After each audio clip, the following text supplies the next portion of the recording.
Here's your WNEM TV5 News Update.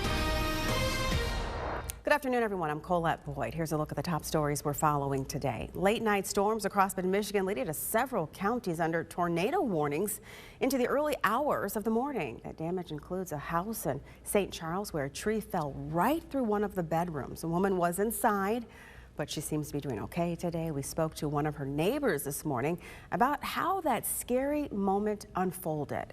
She had a tree come through her roof, laying on her bed this morning. The tree was laying on her bed. She heard the sirens and got out of there and went into the center of her house, and that's when the tree crashed down. So lucky to be alive. We're just happy to be here. Lucky and blessed to be alive, that's for sure. That was just one of several fallen trees in the area, along with some downed power lines. In St. Charles, the most impacted areas seem to be North Street, Woodlawn, and Sunview Drive. St. Charles wasn't the only area affected. Consumers Energy is responding to several power outages across the region, with more than 186,000 people affected. It says most of the power will be restored sometime today or tomorrow. The Flint School District is offering up to a $12,000 bonus for new teachers. The district wants to bring in general and special education teachers and ancillary staff. It comes after the Board of Education approved a new agreement between the district and the United Teachers of Flint.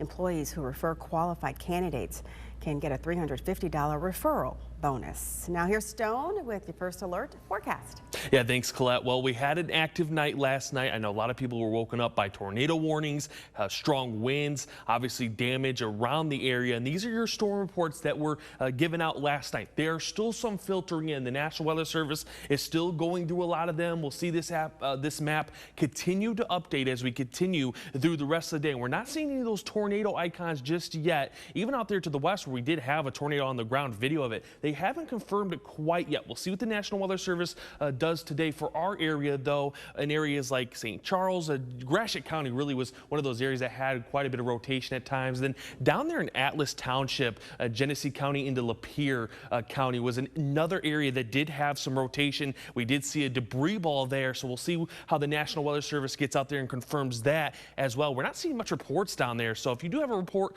down there, Genesee County, of damage, make sure you send that in to the WNEM TV5 First Alert Weather Team. We'll try to get those updated and then send those into the National Weather Service. But today we take a look at our sky tracker. Again, it's clear skies, but this low pressure system has been giving us that severe weather chance yesterday, and will end up giving us another severe weather chance later today. And that's why we're first alerting you to that severe weather chance. It's a very isolated severe storms, but they are there. Our threats will be wind gust and hail. There could be some microburst as well. That's what we saw last night in a few areas. And the timing for tonight, it's a little bit earlier. We're looking at 8 p.m. to around 2 a.m. for that severe weather. And I don't know if it'll be even that late.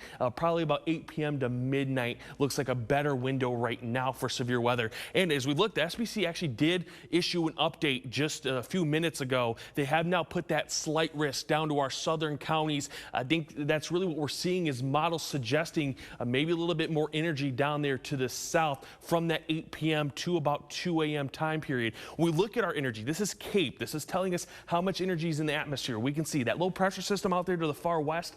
It's helping pull in some moisture from the south and bringing us that energy. And by about 8 p.m., we can see our highest amount of energy right there, really from Midland all the way down to Lansing. So that will be the area around 8 p.m. we do have to keep an eye on. We look at our hour by hour, it does show a very similar pattern. Right around 8 p.m., we'll see those few cells start to develop right around that line from Midland down to Shiawassee County. And we'll see if that continues to be the area that we see development. We look at hour by hour, though, maybe struggles a little bit down there to the south, but other models have suggested that will be the area. But we look right now, this is 11 p.m. We see some cells that could produce severe weather in areas like Midland, north of the Bay. So there's a reason we have that marginal risk. Again, it's a quick mover. By midnight to 1 a.m., it's out of here. We'll be dry for our Saturday, at least down to the south.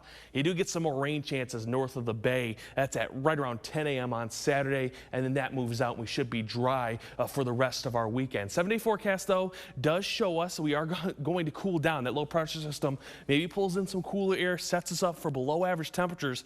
60s for the weekend. We get into next week. It looks like we'll have a streak of 50s, and there looks like there could be more rain chances as well through mid next week. Remember to tune into WNEM TV5 on air and online 24/7 for the latest news, weather, and information.